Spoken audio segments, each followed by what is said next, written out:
here, and session he will talk about the IoT and machine learning applications here. So sir was with us here in the yesterday session here on the topic IoT in healthcare, where he has presented very beautifully some of the real life applications of healthcare here, where the IoT is playing a crucial part here. So without taking a much time here, now I would request the sir here. So sir, please take over. Sir, Thank you, please. Sri Vishal, and good noon to all of you. Let me just share the screen.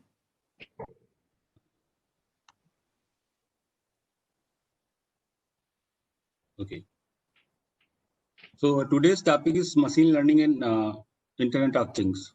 So we will discuss over here how machine learning is taking part in creating or beautifully exploiting the IoT structure for different purposes. We must have heard about the name of cyber physical systems. So let me go through it. First of all, let me make it full screen. The topic of the discussion is machine learning and IoT. So we have been discussing since last 2 days about IoT, different architectures of IoT. Then during my presentation also I discussed few points about IoT. But once the core is IoT and everything is just a peripheral, so every time once you present something, you have to give some introduction about the IoT.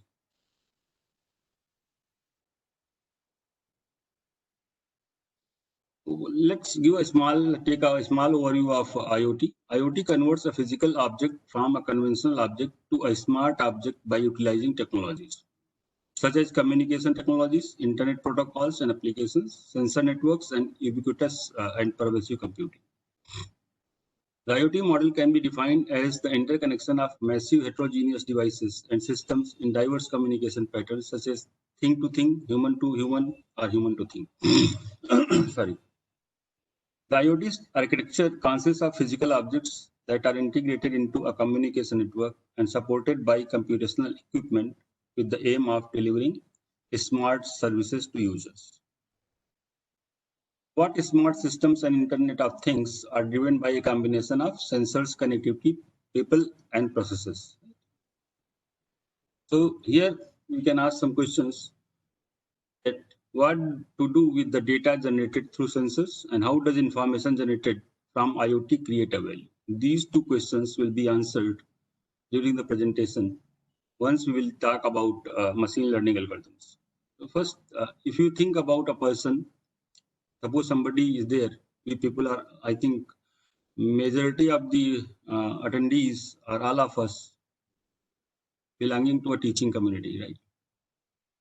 So by seeing the student class, how can we say that that student is very smart, very intelligent? So these two things, once you add it with a person or with a system, intelligent and smart, then a machine learning will come into picture. Why? You call a person a very intelligent, who is quick responding, who gives good answers, right answers, at right amount of time, at right place, right? Then you can say that person is very smart. Means by saying this, right time, right decision, right place, what part of the body come into picture? That come into picture is brain. Okay, so machine learning is nothing but acting like a decision making which our brain does. Some use cases are like smart grid, smart transportation, smart governance, smart agriculture, smart city, smart supply chain, smart healthcare. So these topics we can go on. So many people are doing research in each and every topic, and we can conduct a course on few courses or many courses on each and every use case. Let's see this figure over here where key elements of Internet of the Things infrastructure. So what is IoT infrastructure all about? So if you see, there are, this is 1, 2, 3, 4, A and B, right?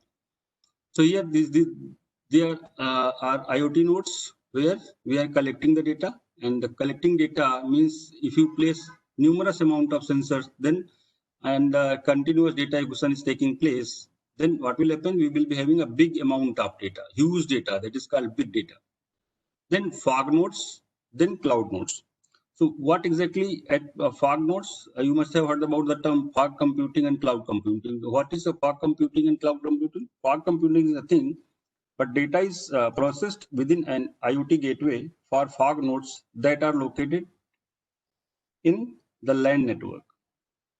Then if you talk about cloud nodes or cloud computing, so cloud computing data is processed on a central cloud server, which usually located far away from the source of information. So fog nodes are nearby the source of the information, and cloud nodes are the far away from the source of the information. Cloud computing provides superior and advanced processing technological capabilities. It can store far more data than fog computing. So over here, if you see at point number 1, this is ML1, ML2, ML3. So we can place machine learning algorithms at the nodes itself, right? And we can place machine learning algorithms at just nearby the nodes, or we can place machine learning algorithms on the cloud. Okay, so we can place machine learning algorithms on the fog nodes or cloud nodes, or near the data collection itself, or on the device itself. The sensing device, suppose sensing device is sensing data, and suppose we give some processing power to the sensing device and place machine learning algorithms to take a quick decision over there, right? So we can also do that. So let me explain what are the meaning of over here point 1, 2, 3, A and B. So point 1 is like IoT nodes. So this is just a minute. IoT nodes, namely sensors and actuators at the edge of the network.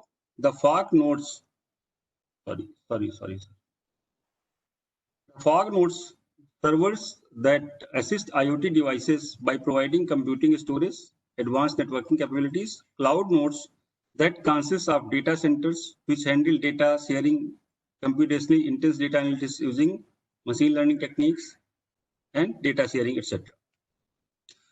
Then fourth point is nothing but IoT applications. IoT applications that use the collected and analyzed information to create services for the end user. Point A and B symbolizes the IoT platforms which have the orchestrator's role and support the elements throughout the infrastructure in a various ways. So machine learning techniques can be applied at the IoT nodes, the fog nodes, or the cloud nodes, depending on the application requirement or application need. Let's talk about machine learning. So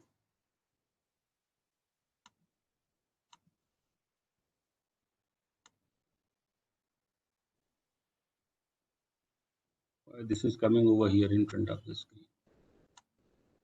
Okay.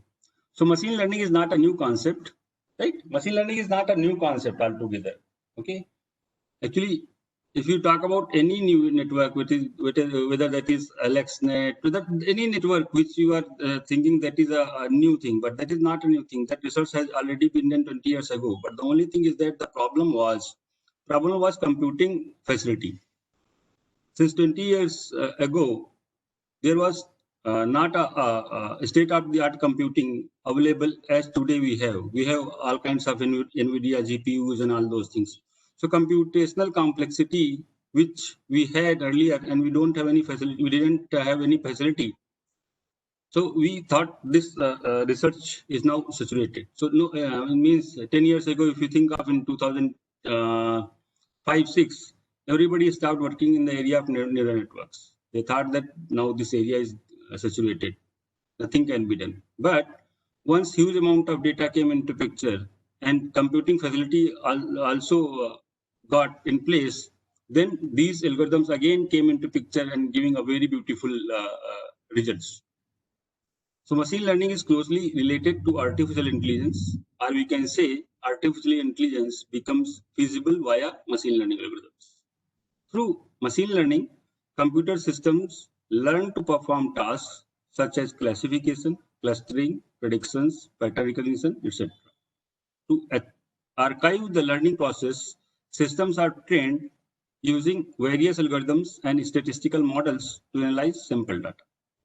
The sample data are usually characterized by measurable characteristics called features, and an ML algorithm attempts to find a correlation between the features and some output values called labels. Then the information obtained during the training phase is used to identify patterns or make decisions based on new data. Machine learning is ideal for problems such as regression, classification, clustering, and association rules determination. Depending on the learning style, machine learning algorithms can be grouped into 4 categories. Generally, we people discuss about 3 categories. 4 is just a mix. So primarily in 3 categories. One is supervised learning. Supervised learning means supervised learning deals with problems involving regression such as weather forecasting, estimating life experience, and population growth prediction by using algorithms like linear regression or random forest. Additionally, supervised learning addresses classification problems such as digit recognition, speech recognition, diagnostics, and identity fraud detection by using algorithms such as support vector machine, nearest neighbor, random forest, and others. There are 2 phases in machine learning, supervised learning, right? One is the training phase, and the second one is the testing phase. Training phase, it means you have the features, you have the data, you have the data characteristics, you have the data behavior, and based on the data behavior, you have a output also.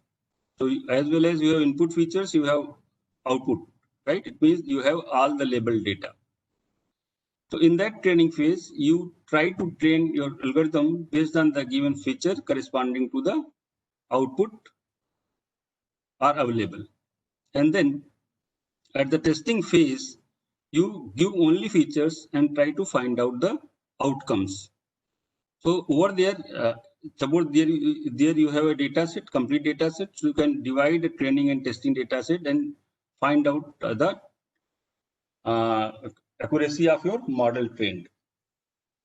The data sets used for training phase need to have known labels. The algorithms learn the relationship between the input values and the labels and try to predict the output values on the testing data. Unsupervised learning. Unsupervised learning means you don't have the data. You don't have the labels. You have data, but outcome you don't know. You have only features with you. So unsupervised learning deals with problems involving dimensionality reductions such used for big data visualization, feature extraction, or the discovery of hidden structures. Moreover, supervised learning is used for clustering problems such as recommendation systems, customer segmentation, and targeted marketing. So there will be one question coming in your mind that clustering problems, you might have heard about clustering or unsupervised learning, but supervised also you can do clustering. Contrary to supervised learning, in this type, no labels are available. Okay. If you talk about supervised clustering, there are labels available, but in case of unsupervised clustering, there are no labels available. So algorithms in this category try to identify patterns on testing data and cluster the data or predict future values. There is a semi-supervised learning. So the semi-supervised learning is nothing but a mix of supervised learning and unsupervised learning. Okay, so this is a combination of the previous 2 categories, both labeled data and unlabeled data. It works mostly like the unsupervised learning with the improvements that a portion of labeled data can bring. Then the third learning is reinforcement learning. You must have heard about these kind of learnings people are using in robotics, right? This is something like a good dog and bad dog. You must have read these kind of examples everywhere, where you are throwing ball, and if your dog is picking that ball and bringing it to you, then you are saying good dog. If he is not doing that, you are saying bad dog. Okay, so the output, which is good dog or bad dog, can be act in modification of the inputs. In this learning style, the algorithms try to predict the output for a problem based on a set of tuning parameters. Then the calculated output becomes an input parameter, and new output is calculated until the optimal output is found. So reinforcement learning is mainly used for applications like AI gaming, skill acquisitions, robot navigation, and real-time decisions. So let me again bring you some core research issues for the reinforcement learning. People have not used other than these robotics and this reinforcement learning. But a lot of areas, nowadays, a lot of papers are coming in IEEE transaction and other journals. They are using this reinforcement learning for other purposes also, right? Like bright signal demodulation in communication. People are using very effectively this reinforcement learning. So what we should keep in mind once we are talking about machine learning algorithms, then we should keep in mind that when we are using this machine learning techniques, then there are two major parameters to consider. One is how computationally intense and how fast a given technique is. Right? So we have to think about computational complexity, right? If computational complexity is less, then algorithm will always be fast. Okay. Depending on the application type, the most appropriate machine learning algorithm is chosen. Okay. We cannot say that this machine learning algorithm will work for this data very well and other will work for the other data. You cannot say that. You have data, you have to apply all kinds of machine learning algorithms, and then based on the accuracy, you can say this algorithm is working for this data.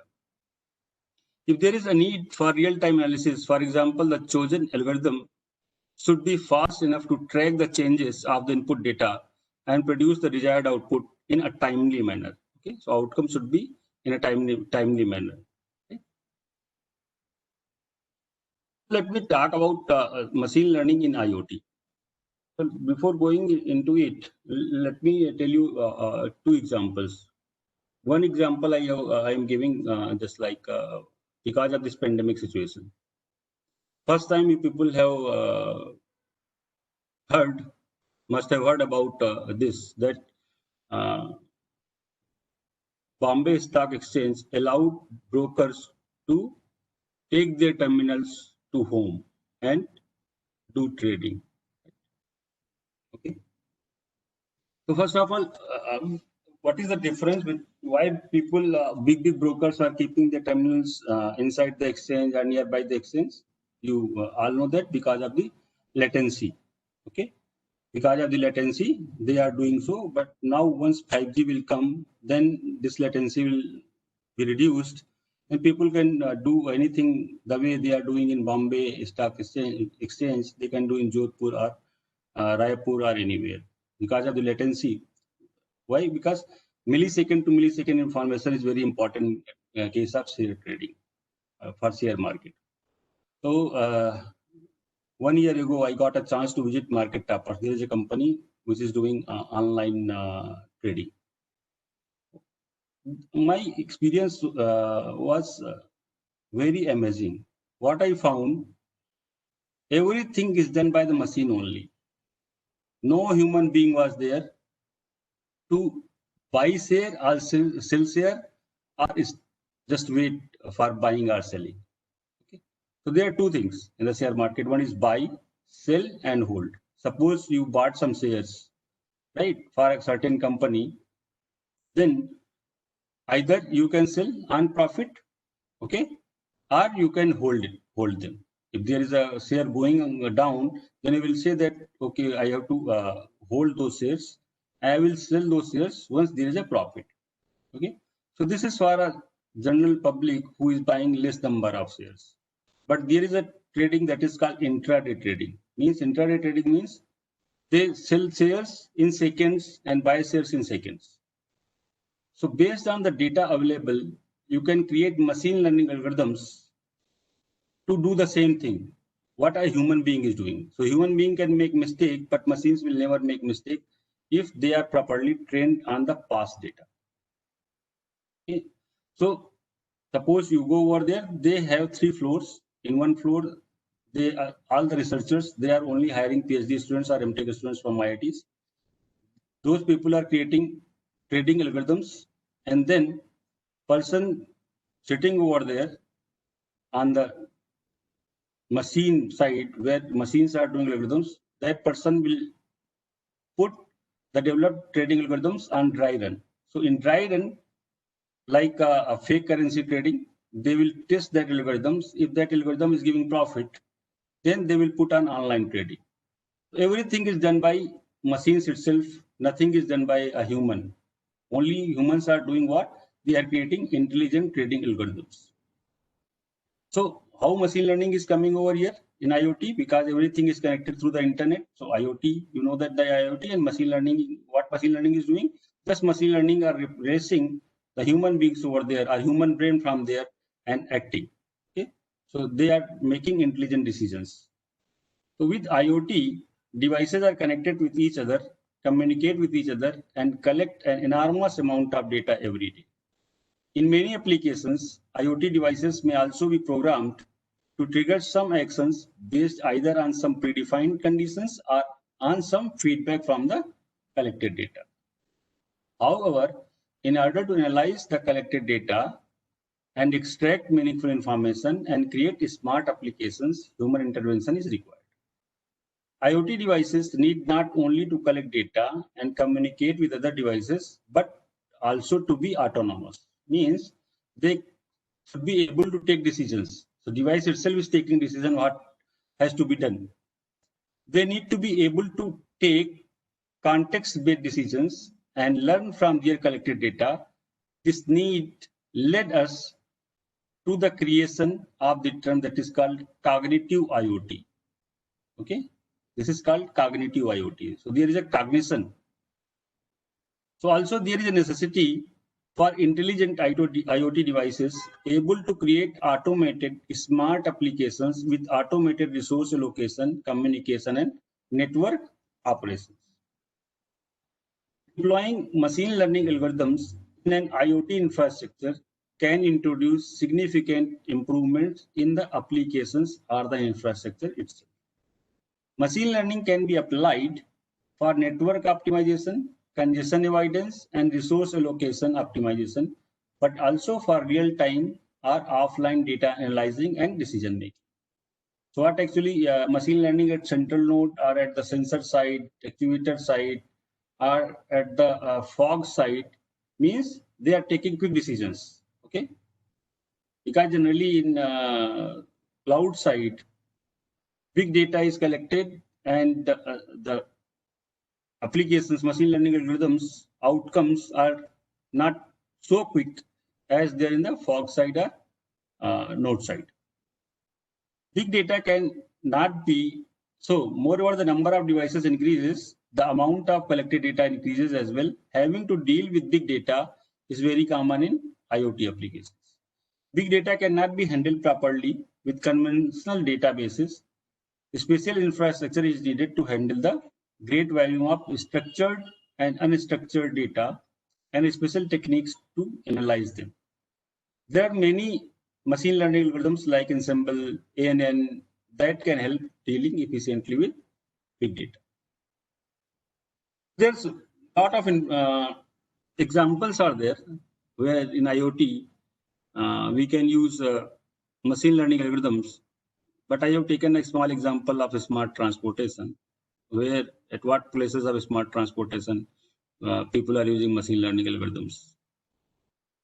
So as the IoT technology expands, new applications are created in order to make people's lives better. Cities are getting smarter and smart city applications are developed to take advantage of the latest technological improvements. With the introduction of IoT in the field of transportation, transportation systems begin to feel and think, okay, leading to the development of intelligent transportation systems. One of the most significant areas of interest in smart transportation is navigation or route optimization. Right? All of us having smartphones, if you go to visit any place, right, using our own vehicle, we generally बोलते हैं ना GPS on करो, right? So how this GPS is working? Okay, if you think of this, there is a huge amount of machine learning algorithms involved. IoT devices have been widely used to create smart parking systems too. Okay, so nowadays, suppose there is a parking, right? How can I know on my mobile phone that particular place is vacant and I have to directly go to that place and park my car? So over there also people are taking, putting a lot of cameras, or you can say IR cameras, and taking images, and through machine learning, they are deciding whether that some car is parked, vehicle is parked over there, or the parking lot is free. So that information can, you must have seen everywhere, in even at airport parking lot. If you take your vehicle inside, then on the screen you will see this is the place where there is no vehicle is parked. IoT devices have been widely used to create smart parking systems too. Using cameras or other wireless sensors like magnetic field or IR sensors, researchers have proposed new parking reservation systems that allow to maximize a parking lot's availability and capacity and minimize the searching time. Finally, the Internet of Things, machine-to-machine communication option has given the opportunity to develop vehicle-to-vehicle communication and vehicle social networks where vehicles can exchange useful information with each other and give many more possibilities for new applications. So these are the machine learning algorithms and Internet of Things applied for smart transportation applications. So many researchers, these are the few of them, like AdaBoost. This is supervised learning algorithms. Bayesian network, seasonal autoaggressive integrated moving average, BN SRIMA, convolutional neural network, coupled hidden Markov models, then decision tree, deep belief network, deep recurrent network, fuzzy C-means. These are feed-forward neural networks. All these kind of networks have been applied to solve the intelligent transportation problems, one or other intelligent transportation problem. So what kind of these intelligent transportation problem? Once a driver is driving a car, then there should be a system which can check whether driver is drunk or not drunk. Then suppose there is a traffic condition, then driver should have information that please follow some other route because there is a traffic condition. Then some road anomalies are there. Suppose there in some way there are some road anomalies, then you should have information that there are some anomalies on that side of the road, so you better divert that route. So all those things can be done using machine learning algorithms and IoT. With the transportation, let me tell you one more example. In 2010, why we are saying that this machine learning algorithms and IoT is not a new concept. People are doing since many years, but the only thing is that need. When there is a need, right? Then there is an invention, right? So कहते हैं ना कि आवश्यकता ही आविष्कार की जन रही है. So once there is a need, people start working in that domain and get the solution as quickly as possible. So in 2008-9, actually, I was involved in creating IoT-based or the autonomous system, automated system for engine fault detection. So there is an automobile company over there in the production line. They assemble the engine, then they test the engine. Suppose there is some problem inside the engine, there is a crank fault or cam chain fault or camshaft fault. These kind of faults are there. And these parts you might be knowing that these are the internal parts of an engine. So during the testing time, after the production, engine goes on the test rigs, where their engine is manually installed on the test rig, and there are different connectors, all those things. They connect the engine and try to start the engine. Once engine is getting started, after that operator comes, some expert operators are there. So they are doing this task for 20-25 years.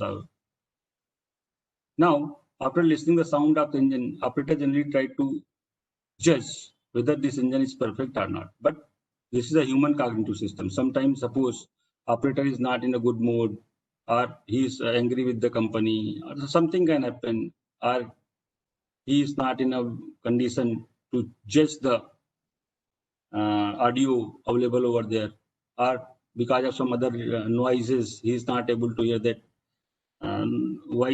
fault noise properly.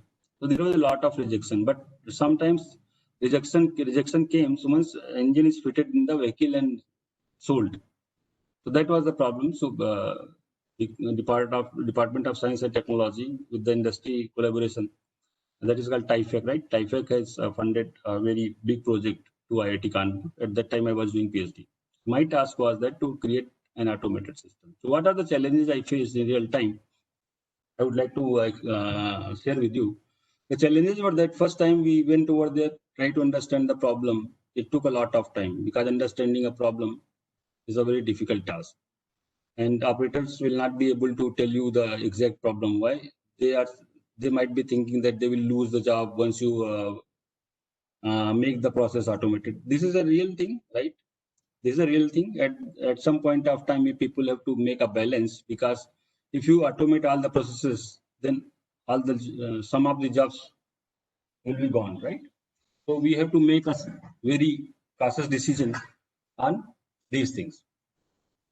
So we collected the data. So we were not knowing anything. So we went and you might have seen Ahuja mics, right? Ahuja mics, which we people generally use. So we went with Ahuja mics and collected the data. Collected the data for 1 month and came back to IIT Kanpur and tried to analyze the data.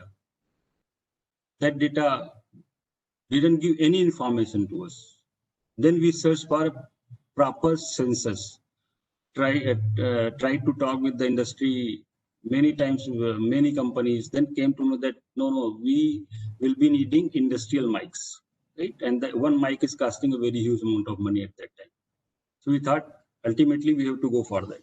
So we bought 4 mics and then went again to that automobile industry and collected the data, right? And then came back. Okay, again there was nothing, but we thought in this process something is missing. Then we went again to that automobile industry and tried to talk the person who was checking and judging the engine. Okay, and then somehow after some point of time they got convinced and they told us how they are listening the sound and how they are judging. And they told me कि देखो यहाँ पे अब ऐसा टिक टिक का sound आएगा तो ये कैम चेन का हो सकता है, ये बार बार रिपीट करेगा, ये थोड़ी देर के बाद रिपीट करेगा, right? So these kind of narratives, once we received, we came back again and tried to listen the sound of the engine thoroughly. From morning to evening, only listen the sound. After some point of time, our brain was also able to capture that sound. ये देखो ये sound आ रहा है. Then after this, we tried to represent those signal in frequency domain, like spectrogram, scilogram, and tried to see the band. Okay, tried to see the band, tried to see the periodicity, tried to see that periodicity related to the speed of the engine, right? All those things we tried. And after that, after 1 or 2 years of the struggle, by applying feature extraction algorithms like signal processing algorithms and machine learning algorithms, we created an automated system to test the engines. So this is IoT based. So this is nothing like that. We are doing new something, applying IoT or applying machine learning algorithms. But these things came in a proper way, in a huge way nowadays. Why? Because there is a need of the day. Then frequently use machine learning algorithms for smart data analysis. So the machine learning algorithms like k-nearest neighbors, naive-bayes, SVM, we use for classification. Linear regression, support vector regression, we use for regression. Random forest, we use random forest for classification and regression. Bagging, classification and regression. Then k-means, DB scan, PCA we use for feature extraction or noise removal, all those things. Then feed-forward neural network, we use regression, classification, clustering, or feature extraction. Then one class support vector machine and anomaly detection. At this point, if you have any question, please ask.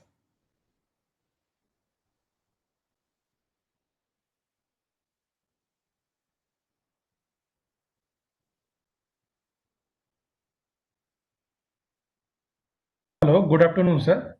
Good afternoon. Sir, my question is that in just like in communication system, Right.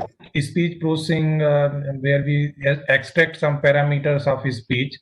So Right. is the example of machine learning?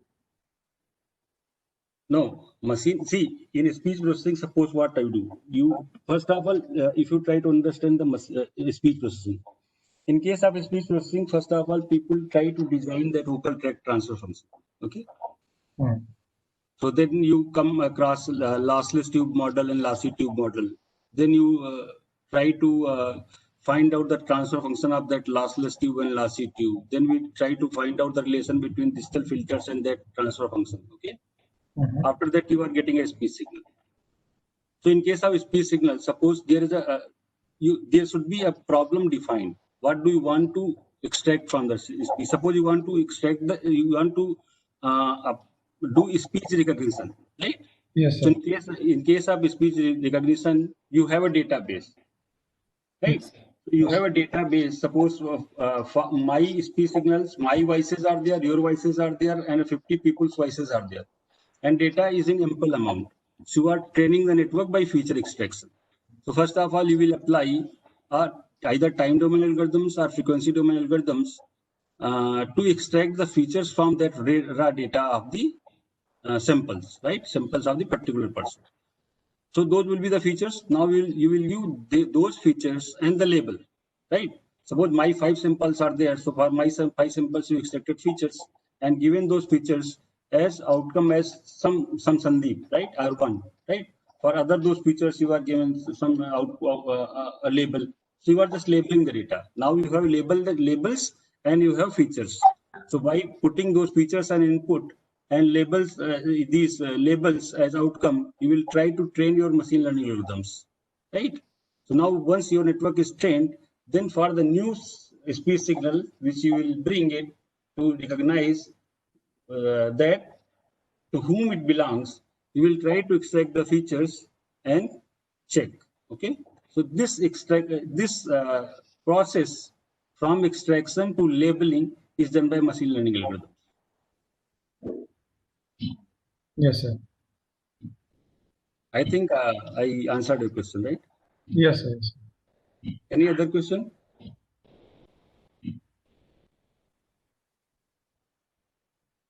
If not, then I will move ahead. So let's discuss a little about machine learning algorithms. Okay, I thought I should introduce many things in this, but machine learning is a very big topic and cannot be covered. So let's discuss about regression model, how this regression model works. So a regression model is a mathematical equation that describes the relationship between two or more variables. A simple regression model that gives a straight line relationship between two variables is called a linear regression model. Suppose this is a scatter diagram, right? Scatter diagram where we are having a data of fellow citizens. Only two data is available. One is income and the second one is food expenditure. And we try to plot the correlation between these two data. This correlation can be used by ourselves or by banks or anybody. Means suppose my income is 10 lakh rupees per month and my food expenditure is 2 lakh per month. So, and you can also include some more variables like other expenditures, or you can say total income and total expenditure. So based on the total income and total expenditure, suppose some bank is giving loan. Suppose I apply for a loan and bank is just asking two things. One is my total income and my total expenditure per month. And based on these two things, suppose I enter into the machine and machine will tell us whether bank should give a loan to that fellow or should not give a loan to that fellow. So this can be done by a simple linear regression. So over here, you try to draw a line which is best representing this scatter data. So you try and ultimately you get this regression line. So over there you are getting the regression line. Means all the points with if you draw this line, then all the points, if you sum the error of all the points with this line, then that should be minimum. This can be done by y equal to a plus bx. You must have heard about the straight line equation y equal to mx plus c, right? Suppose there are one independent variable and one dependent variable, right?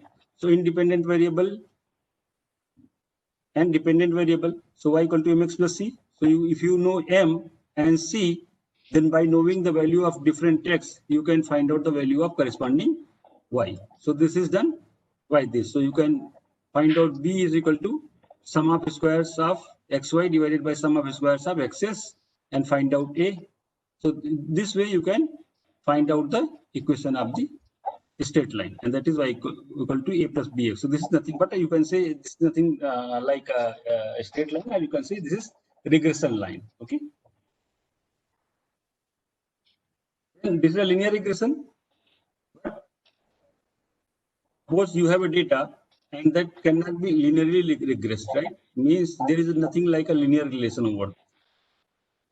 So we can go for logistic regression. In general case of more than one independent variables, the logistic function is used. Fz is equal to 1 divided by 1 plus e to the power minus z, where z is equal to nothing but a plus b1 x1 plus b2 x2, means in z there is a contribution of so many features. How many features? x1, x2, x3 and xp. Okay. So the logistic function can take as an argument of any value from minus infinite to plus infinite. You will not say that directly minus infinite, because minus infinite will go from infinity to infinite is a very unknown, right? So its value is limited to values between 0 and 1. The amount of z is the measure of the total contribution of all independent variables, called also as risk factors, used in the model. The z as a function of y is equal to ln y upon 1 minus y, and it is known as the logit function also. The fz represents the probability of a particular outcome given all risk factors. So logistic regression you can also use for classification. Then principal component analysis. Principal component analysis generally people use for feature extraction or noise removal, right? Or data reduction. Okay. So actually, let me tell you one thing over here, that machine learning, if you ask a question that I want to learn machine learning, what should I do? My answer will be go and study maths as much as possible. 2 courses, you should be having a very in-depth knowledge in 2 courses, that is probability and statistics, and second one is linear algebra. If you are very good on these courses, then machine learning is nothing. A very simple job. So what PCA does? PCA tries to, this is all, I will not discuss this maths written over here. I will tell you in simple terms. So if you want to find out the principal component analysis of a given data, so first of all, you have to bring the data in a matrix form. Suppose you have a x vector having observations, right? So you will just write it like y is equal to x transpose. Okay, so that will be converted into a square matrix. Okay, now find out the eigenvalues and eigenvectors of that matrix. Okay, so you can find out the eigenvalues and eigenvectors of the matrix. That is very simple. Everybody can do it. And after that, you set your eigenvalues in the descending order. So first eigenvalue, which is a larger, then that will be the largest eigenvalue. So that once you set this, so you will be having first eigenvalue lambda 1 as the largest eigenvalue, lambda 2 as a second largest eigenvalue. The eigenvectors corresponding to these eigenvalues, lambda 1, lambda 2, lambda 3, are nothing but principal components.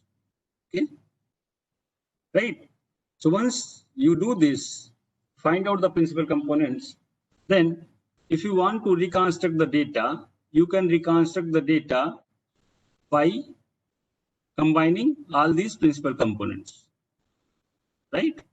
Not only combining, means there will be certain process where you can again reconstruct the data using these principal components. So this principal component 1, which is corresponding to the largest eigenvalue, will be showing the maximum variance. Okay, maximum variance of the data will be across the first principal component. Okay, now if you now try to reduce the data or filtering the data, then you will see that 80% to 85% information is there across the first principal component, right? So you can choose first 5 principal component and reconstruct the data. So what are you doing? You are reducing the data, right? And not reducing a huge amount of information. So by reducing the less amount, irrelevant amount of information, you are reducing a huge amount of data. So principal component analysis is generally used for data reduction, feature extraction, or you can say noise removal. So this is principal component analysis. Support vector machine. There is a very good story behind this support vector machine. Everybody should go through the internet and read that story, right? This support vector machine concept given by the Vapnik. Okay, so Vapnik was a Russian scientist. Then he went and joined NASA. So during his PhD research, he has given this concept, but nobody recognized this concept. When he went to NASA and during his work over there in NASA, he was on one day in party, he was discussing something about this support vector machine. Then somebody was there who was working in character recognition. He thought he should apply this support vector machine technique in character recognition, and in the character recognition, this support vector machine given extraordinary results at that time. After that, people started recognizing this support vector machine. So in support vector machine, the performance of the system can be fully explained with the distribution of its parameters. The SVMs estimate the decision boundary for the given distribution. Areas with less information are allowed a larger margin of error. New observations can be classified using the decision boundary and are labeled as -1 outside, -1 outside and +1 inside. So this is a soft decision boundary and hard decision boundary. So let us talk about linear classification. You must have heard about the name linear SVM and non-linear SVM. People are generally say that non-linear SVM is nothing but a kernel SVM. Okay. So there is suppose two classes are there. One is a normal class and abnormal class. Okay.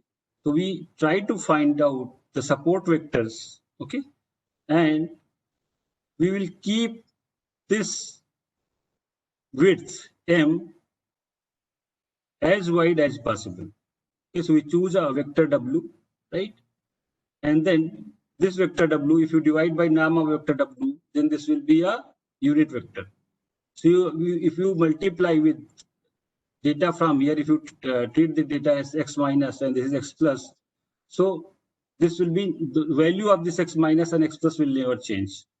If you just subtract and do the mathematics given over here, then we'll find the equation of this plane, a line, whatever decision boundary. We'll find out the equation of the decision boundary. And these are nothing but support vectors. Okay, these four are nothing but support vectors. So by dx can be used as a classifier, decision boundary, and through the support vectors we can compress the input space by excluding all other data except for the support vectors. The support vectors tells us everything we need to know about the system in order to perform detection. So by minimizing the norm of W, we find the line or linear surface that best separates the two classes. The decision function is the linear combination of the weight vector W. Okay. So by applying, if you try to understand SVM, it will take a lot of time. I am just giving the overview of it. So you can go and see in the literature about SVM.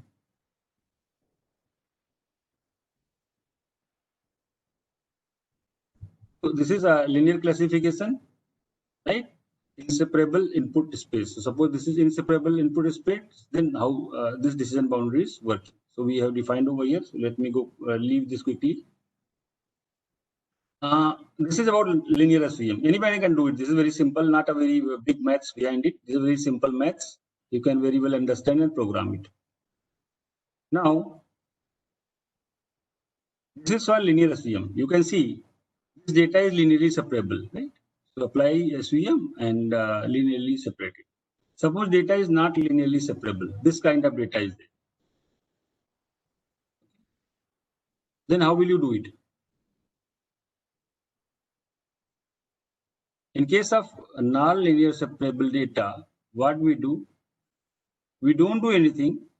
We just try to project that data on a different plane. That plane could be 1D, 2D or ND plane. So in that ND plane or 3D plane, that data is separable. Okay, we are applying only linear SVM. The only thing we are applying a kernel trick.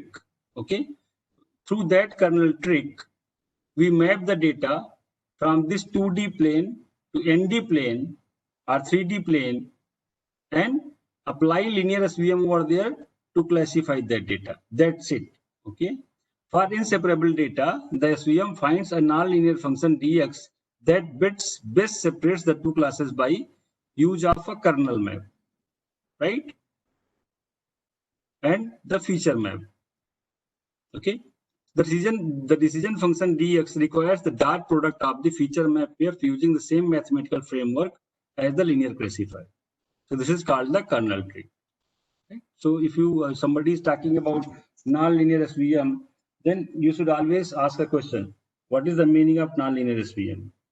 In nonlinear SVM, nothing is nonlinear kind of thing. The only thing is that we are just using kernel trick. We are mapping that data into different plane, and over there we are trying to separate that data or classify that data. Now a big question arises over here. So the big question is that somebody can ask from all of you that what properties do kernels have and what properties does a function need to be a kernel, right? Suppose I am saying this function is a kernel, then you should ask what properties this kernel has, right? Or suppose a function has to be the kernel, then what kind of properties that function should have to become a kernel? Second, how can we verify that a kernel function is valid? And third question is that how does one construct a kernel function? These three questions are very important. I want that all of us should go through finding all these questions, and all these answers are given, or you can find it out from linear algebra. Okay, so the kernel function must be symmetric, and kernel matrix are square and symmetric matrices and positive semi-definite matrices. And there are so many things you will find over there that they are talking about Cauchy-Schwarz inequality. Then they are talking about Hilbert space and all those things. Okay, so suppose I am saying k is e to the power a kernel function k x comma y is e to the power x plus y, right? Can we say this function is a kernel function? Anybody from audience? Can we say this function is a kernel function?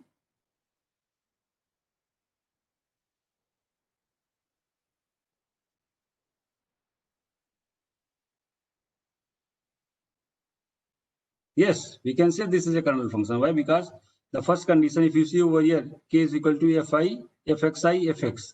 So if that is kxy is equal to e to the power x plus y, so you can write it like e to the power x into the power y. So this is nothing but kxy is equal to fx into fy, right? So these things are called kernel trick. So you can define a function which follows certain properties as a kernel function. We'll talk about k nearest neighbor. In k nearest neighbor, this is very simple algorithms. You know that we try to find out an object, and from the object we try to find out the distances of different classes, and then which is the minimum distance, and that belongs to that class. So this is called k nearest neighbor, where you have to just find out, just give the value of k 1, 2, 3, 4, 5, whatever it is. Okay.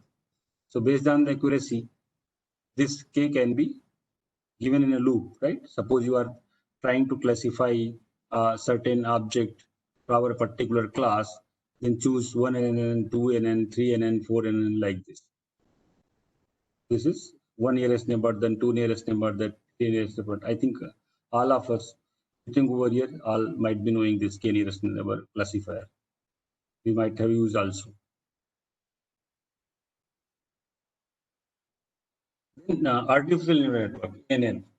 We all know about ANN, so I will not take much time for this ANN.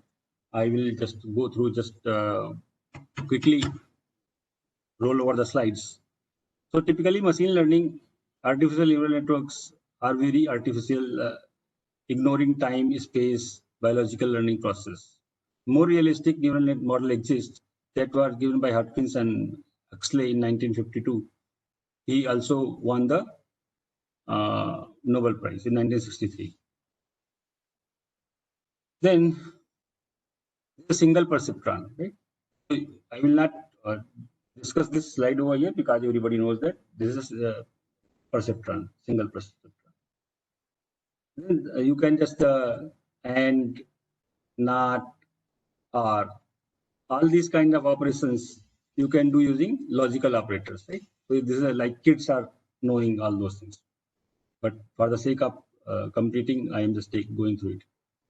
But problem comes once suppose you are trying to solve the XOR problem, right? In XOR problem, well, because that is not linearly separable. Okay. So what weights make XOR? Over here, what you have to do, you cannot, a single perceptron cannot solve this problem. So for this, you have to apply some process like over there, classification is not there, error is there, then propagate that error backwards and then applying gradient distance or gradient descent algorithm and keep on watching the error and trying updating these parameters, weights and bias, you can say these parameters. By updating these parameters after a certain amount of iteration, you will see the the error will reduce and you will get the desired result. So these are the linearly separable, but in case of XOR, we have to go for certain iterations, like, right? A single perceptron cannot solve this XOR problem. So now, just I am giving one example of neural network model. In neural network model, this is called input layer, this is called hidden layer, and these are the weights, right? These are the weights and these are the thresholds, right? Then this is output. So suppose somebody is coming a problem that we have to predict of a person being alive based on 3 inputs. What is input is? Input is age, gender, and stage. Okay. Over there, by considering these 3 inputs, we have to predict the probability of being alive. So this can be done, right? This can be done. Can be done like you are connecting different layers, neurons, and deciding the weights, right? And then you can do it. Then we will come about just overview of clustering algorithm. So clustering is a technique for finding similarity groups in data called clusters, i.e., it groups data instances that are similar to or near, that are exactly similar or near similar each other in one cluster, and data instances that are very different, far away from each other into different clusters. Okay, based on the similarity measure, we will try to find out the new object, whether this new object belongs to cluster A, cluster B, or cluster C. Clustering is often called an unsupervised learning task, as no class values denoting an a priori grouping of the data instances are given, which is the case in supervised learning. Due to historical reasons, clustering is often considered synonymous with unsupervised learning. Suppose these are the 3 natural clusters. Okay. Suppose some new data is coming and we don't know which cluster this data is belonging. So we can apply different clustering algorithms like k-means, KNN, right? We can find out the proximity of that new data with the particular cluster. So a clustering algorithm, there is either partitional clustering or hierarchical clustering. Then the distance similarity or dissimilarity function, the clustering quality. What is the clustering quality? Means inter-cluster distance should be maximized, and intra-cluster distance should be minimized. Inter-cluster means 2 points lying on the same cluster, that distance should be minimized, and inter-cluster means 2 points lying in different clusters, means we have to maximize the inter-cluster distance and we have to minimize the intra-cluster distance. So the quality of clustering results depends on the algorithms, the distance function, and the application. So suppose we talk about k-means algorithm. So given k, the k-means algorithms works as follows. First of all, we have to choose randomly k data points, those are called seeds, to be the initial centroid. So first of all, we will randomly choose the initial centroids, means the data points, and assign each data point to the closest centroid. And now we'll try to assign the remaining points closest to those k data points, right? And then again recompute the centroids using the current cluster members. If the convergence criteria met, no problem. If convergence criteria is not met, then we will repeat the process, process from step 2. So this is an example. Suppose these are 2 clusters, right? And we are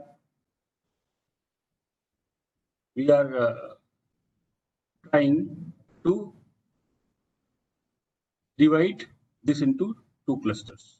Okay, so we will select a random clusters. Suppose we choose this cluster 1 and this cluster 2 as a random, 2 points, T seed points, 2 points at randomly, and we will try to find out the distances of all points, keeping this is a centroid. Okay, so now these 2 clusters are there. Now what next do? We will again try to find out next cluster center. Suppose next cluster centers we chosen like this. Okay? Then again do the same process. And doing the process like this, we will compute these things. Okay? So where all these algorithms used?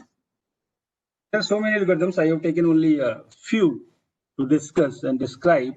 So many algorithms are there, machine learning algorithms. So where all these algorithms are used? Classification clustering algorithms used on smart traffic, where what metric has to optimize? Traffic prediction, increased data abbreviation, the anomaly detection in smart environment, traffic prediction, increased data abbreviations, finding anomalies in power data sets, then support vector regression, IoT use cases, smart weather prediction, means we are forecasting the weather condition, then linear regression, IoT use cases, market analysis, energy usage, real-time prediction, and reducing amount of data. K nearest neighbor, IoT use cases, smart citizen. What is the metric to be optimized? Passengers travel pattern and efficiency of the learned metric. The Naive Bayes algorithms people have used.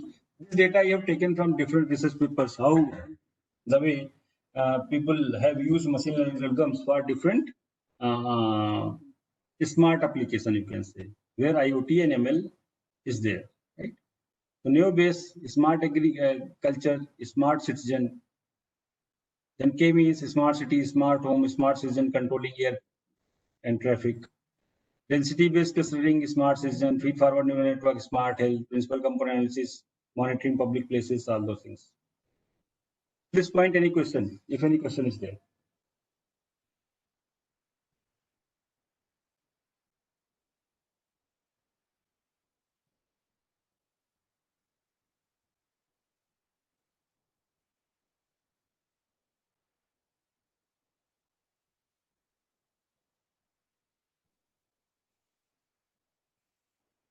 Sir, I would like to remind you regarding the time here, sir. As you have a very important meeting today, sir, right, after a short while here. So now I request you to, sir, bind up quickly here.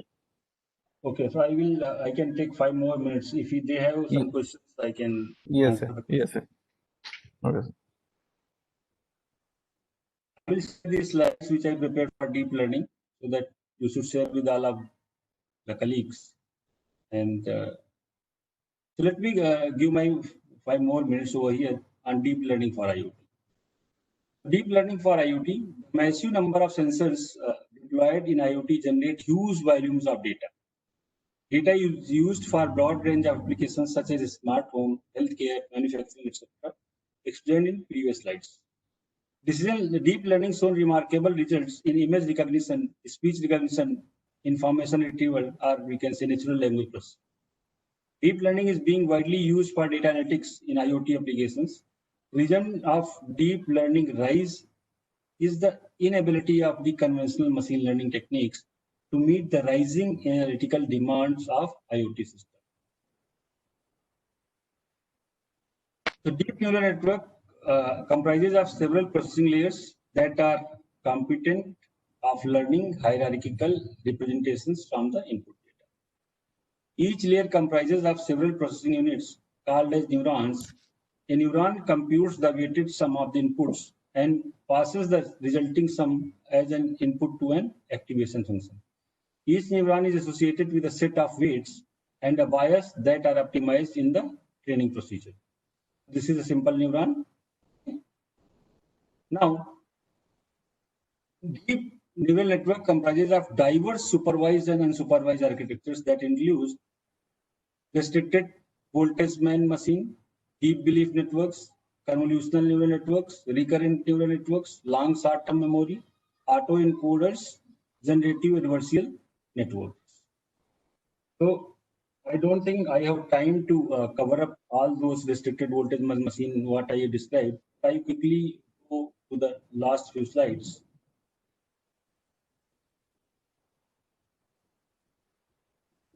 Deep learning for IoT data analytics. Use of deep learning models for data analytics and IoT applications has grown significantly these days. Deep learning models are appropriate for analyzing highly integrated data produced by the IoT devices.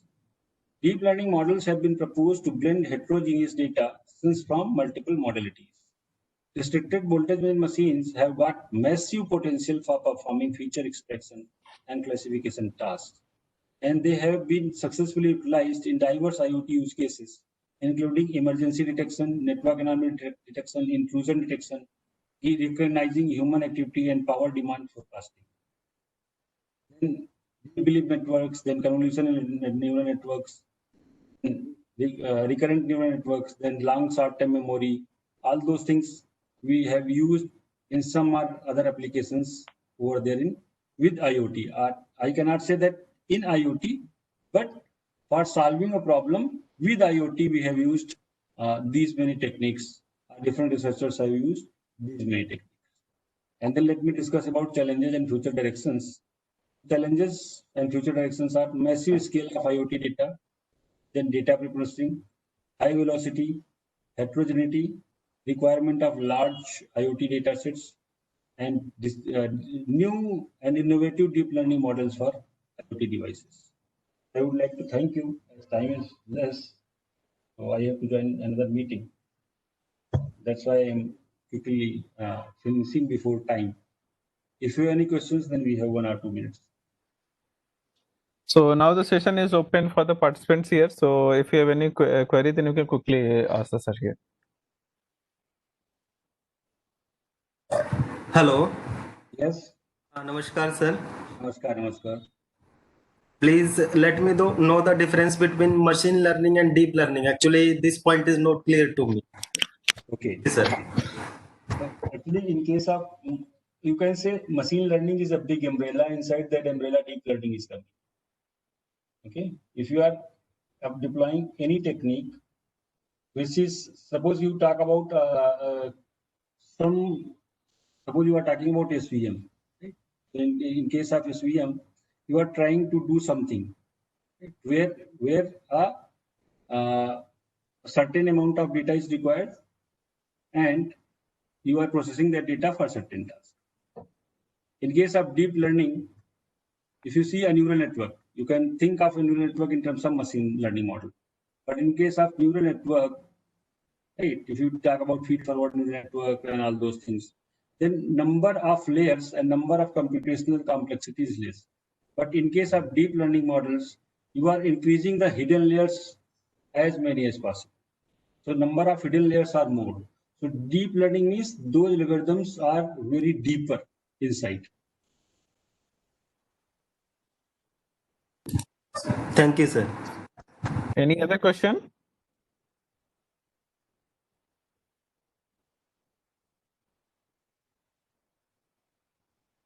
Okay. So with this, I think so we are running a sort of time here, sir. So I need to bind up this session very quickly. There's no question is coming from the participants here. So I would like to thanks a lot, sir, for giving such a informative, such a detailed presentations on such a recent topics here, where a lot of people are nowadays looking to explore here, and giving such in the last year giving such a possibility as the future challenges, which will be very useful for the researcher like us here, so we are very new to the research domain here. So along with that, sir, I on the behalf of organizing committee as well as FTP coordinator here from the IIIT and our family, sir. In the last, we would like to felicitate you, sir, with a small token of memento here, with love from our side. So in the virtual mode, sir, we are offering you, sir. It still is an honor to me. Thank you. So later on, we will post you, sir, here. Okay, thank you. Story of this. Okay, this is from our side. Okay. Thank you very much, sir.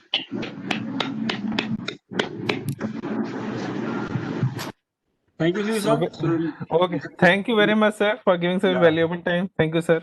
Thank you. Bye-bye. Okay.